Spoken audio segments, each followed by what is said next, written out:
ബെംഗളൂരുവിൽ പുതിയ cricket stadium വരികയാണ്.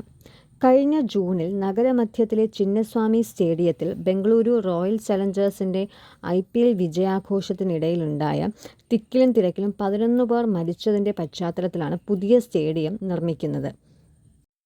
ബെംഗളൂരു നഗരത്തിൽ നിന്ന് മാറി 30 കിലോമീറ്റർ മാറി 80,000 ഇരിപ്പിടങ്ങളുള്ള പുതിയ ക്രിക്കറ്റ് സ്റ്റേഡിയം പണികഴിപ്പിക്കുകയാണ്.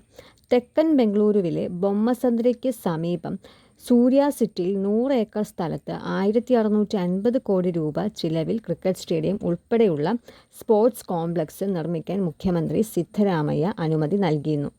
നിർമ്മാണം പൂർത്തിയായാൽ അഹമ്മദാബാദിലെ നരേന്ദ്രമോദി സ്റ്റേഡിയം കഴിഞ്ഞാൽ രാജ്യത്തെ വലിയ സ്റ്റേഡിയമാകും ഇത്. 8 ഇൻഡോർ ഔട്ട്ഡോർ സ്പോർട്സ് ഗ്രൗണ്ടുകൾ, അത്യാധുനിക ജിം, പരിശീലന സൗകര്യങ്ങൾ, നീന്തൽക്കുളങ്ങൾ, ഗസ്റ്റ് ഹൗസുകൾ, ഹോസ്റ്റലുകൾ, ഹോട്ടലുകൾ, രാജ്യാന്തര പരിപാടികൾക്കായി കൺവെൻഷൻ ഹാൾ എന്നീ സ്പോർട്സ് കോംപ്ലക്സിൽ ഉണ്ടാകും. സ്റ്റേഡിയം യാഥാർത്ഥ്യമായാൽ രാജ്യാന്തര മത്സരങ്ങളും IPL മത്സരങ്ങളും അടക്കം എല്ലാം ഇവിടെ ഉണ്ടാകും.